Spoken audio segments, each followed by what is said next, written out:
जब मोइज़ अपनी माँ को बताता है कि वो सिर्फ़ और सिर्फ़ किरण से ही शादी करेगा, तो इस पर उसका मोइज़ का पिता कहता है कि नहीं, किरण मेरी बहू तो नहीं बन सकती। तो वो मोइज़ कहता है ठीक है, आपकी बहू नहीं बन सकती, वो मेरी पत्नी तो बन ही सकती है, मेरी वाइफ़ बन सकती है। तो इसकी बात में मोइज़ का बाप अपनी मोइज़ की माँ से कहता है कि मैं ऐसा नहीं होने दूँगा, मैं नहीं चाहता कि मोइज़ मेरे भाई की तरह बर्बाद हो जाए, तबाह हो जाए और उसकी की तरह मैं उसे खो दूँ, मैं इसे खोना नहीं चाहता। देखो मैं क्या करता हूँ और तुम देखते रहो कि मैं क्या करूँगा। इस तरीके से मोइज़ नहीं जाएगा, क्योंकि जब मैं मोइज़ को आग कर दूँगा, खाली कर दूँगा और बिज़नेस से अलग कर दूँगा, तो वो लड़की खुद ही मना कर देगी, क्योंकि उसे भी पता है कि खाली जिसके पास कुछ नहीं होता तो मोहब्बत सिर्फ खिड़की से बाहर चली जाती है, मोहब्बत का कोई मतलब नहीं रह पाता है, मोहब्बत सब ख़त्म हो जाता है। क्योंकि अभी उसे पता है कि मोइज़ काफ़ी रईस है, हर चीज़ है मोइज़ के पास में, तो इसलिए वो मोइज़ को फंसा रही है और हमें भी ब्लैकमेल होना पड़ रहा है। इस पर उसकी माँ कहती है कि सोच लो, मोइज़ इंडिपेंडेंट है और वो खुद भी शादी कर सकता है, वो सिर्फ हमारी रज़ामंदी चाहता है। अगर हम उसे रज़ामंदी दे दें तो वो कम से कम हमारे सामने तो रहेगा।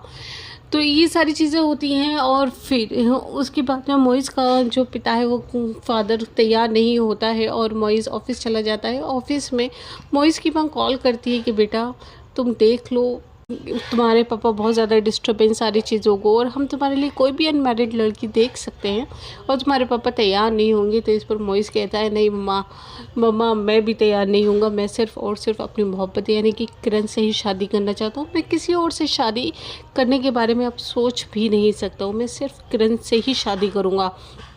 और आप मुझे बता दो कि आप दोनों कब जाओगे, आप पापा से बात कर लो और पूछो कि वो कब जाएंगे किरण के घर रिश्ता लेकर के।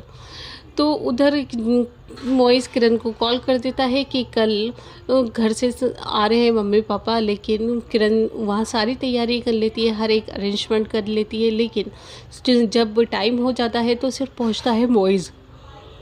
और वो मोइज़ को देख कर के चीज़ें समझ जाती है कि अंकल आंटी तैयार नहीं हुए हैं। तो वो पूछती है बाकी अंकल आंटी नहीं आए, तो इस पर मोइज़ कहता है नहीं उनकी तबीयत ठीक नहीं थी इसलिए मैं ही आ गया अकेले।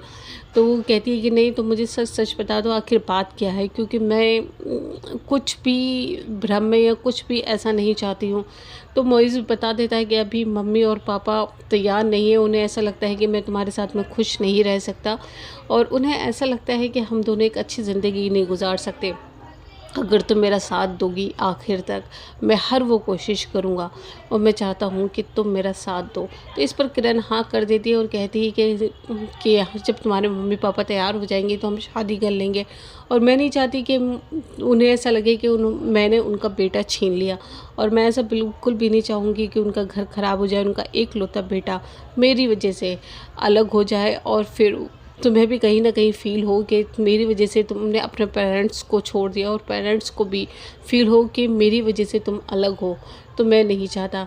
इन सारी चीज़ों को लेकर के मुझे सोचता है कि देखो किरण कितनी अच्छी है, कितनी अच्छी सोच लगती है, लेकिन मम्मी पापा तैयार ही नहीं हो रहे हैं किरण को लेकर के। वो पता नहीं क्या सोच रहे हो, पता नहीं क्या लगता है कि किरण कैसी है।